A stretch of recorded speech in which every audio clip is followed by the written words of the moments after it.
Back with us today, executive editor at Bloomberg View and author of Trump Nation, The Art of Being the Donald. So, gentlemen, good to see both of you. And Drew, to you first. I mean, your piece was so rich. And we do have to mention, Bush had the Crawford Ranch. Obama went to Hawaii and Martha's Vineyard. And here, President Trump has Mar-a-Lago. Yes. But it's different now because it's not just the president who Secret Service is following around. It's his adult kids. It's his wife. It's a lot. That's right. With Trump, everything's bigger, right? It's just a fact of life that presidents and vice presidents go on vacation, they go on trips. Obama went on trips, so did Bush.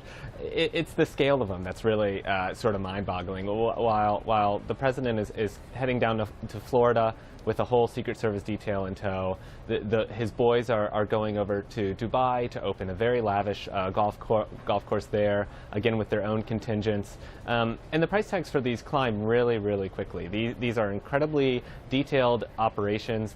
Give me numbers, Drew. I mean, how much are we talking? We're talking $3 million a weekend probably for every time Trump goes down to Florida. So we're up to about $10 million already. And for context, President Obama, who was criticized routinely for his trips, was something like $90 million over 8 years. So we're quickly getting to that pace. And the trips don't come cheap. Because a lot of these, I mean, you mentioned, the Suns. I know they're in Dubai. This is like their, 5-star hotels, and that's a chunk of change. Ultimately, also for all the personnel to protect them as they go on these trips. Tim, let me turn to you because it's also key in pointing out when we talk about Mar-a-Lago, and you've been there. But yes. I've talked to Secret Service agents about it, and it's there on the water, so you got to have protection on the water. You have protection. Been there and survived. You've been there and survived. Yes. Why do you say that? It's a little carnivalesque there. It's Marjorie Merriweather Post's old estate. Donald essentially bought it out of an estate sale. At the time he bought it, he was very strapped for money, and I think he needed to buy a club where other people could help him carry the costs of owning the place. And it's still a club. And it's really, he's very happy there. I think he has a permanent audience there. So every time he goes to dinner, he can walk through the dining room and everyone looks at him. And that was true even before he became president. Now he's getting that experience. How often would he go down steroids. when he was, just regular Trump versus president? Almost every weekend. He loves to golf. Yeah. Yeah, he keeps his plane at LaGuardia Airport. Friday night at 5 or 6. I've seen it. Flies down to Palm Beach. Here he is, getting off of Air Force One and heading to Mar-a-Lago. Drew, and you mentioned in your piece, I mean, he's doubled the price of admission, right, to, I shouldn't say admission, of being accepted to this club to, what did you say, 200,000 down from 100 since he's president? 200,000. Yeah, that's right. And to be fair, when I was reading your piece and your point about President Obama and that trip, what was it, 2013, when he went to Chicago and then was criticized by Republicans for playing golf with Tiger Woods down in Florida. I mean, that wasn't cheap either. No, it wasn't. I mean, these trips are delicate. They're costly, but it's the number of them. And when Mr. Trump went last weekend, he spent several hours on the golf course with the Japanese Prime Minister, Shinzo Abe. He spent 5 hours on his own the next day golfing. The White House tells us he's always working when he's at Mar-a-Lago, that he really never turns off. It's just nonstop work for him. But when you see these pictures, you realize that, these are very Trump trips. This is the businessman president who we've elected, and he has really not moderated that lifestyle at all, and his kids haven't either. But I think there's two differences here. There's one that presidents are guaranteed protection. That's something no one will really quibble with. They should be safe and secure when they go on these travels.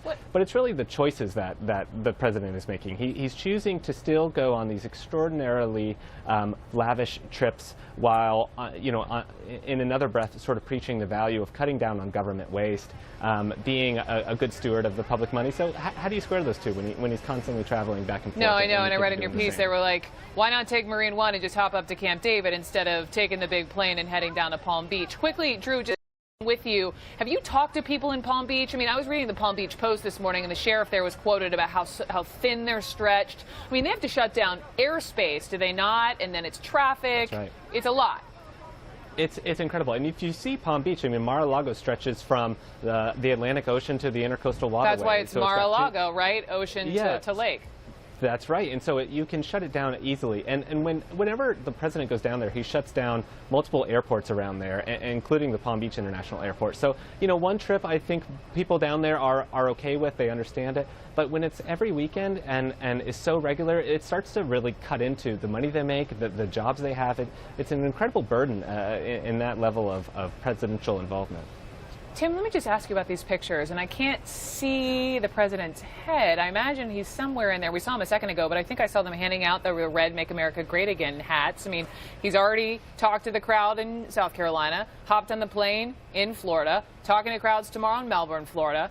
He loves this. He loves this. The other thing I think that's worth pointing out off of Drew's typically stellar reporting is taxpayers are paying here to help the Trump family make money. This is how it departs from previous administrations. Of course, the first family should get protection, yeah. and they're entitled to that security. It's worth noting that Donald Trump repeatedly, when Obama was president, slagged him on Twitter for taking his family on trips at taxpayers' expense. But the added twist here is that when we pay for Eric and Donald Trump Jr. to go to South America on a business trip, they're going there to make money. And there's this interesting little loop in Trumplandia where he hasn't fully separated himself from his businesses. He's still making money from those businesses. The taxpayer is paying for his sons to be protected so they can do business. When Donald Trump takes Abe down to Florida, it's not just a diplomatic mission. He's also getting free advertising for the 3 different clubs that he's taking Abe to while he's down there at taxpayers' expense. But as president, isn't he totally entitled to do that, and all of his children are totally entitled to Secret Service protection? Is that a yes? I think they're entitled to protection, of course, but the issue is, where is that divide between the taxpayer supporting his business? Okay. Tim and Drew, thank you both so much. There he is. The president's still out there shaking hands and saying hello to well-wishers in Palm Beach, Florida. Coming up next, though, let's talk Venezuela and the president there ordering CNN and Espanol off the air.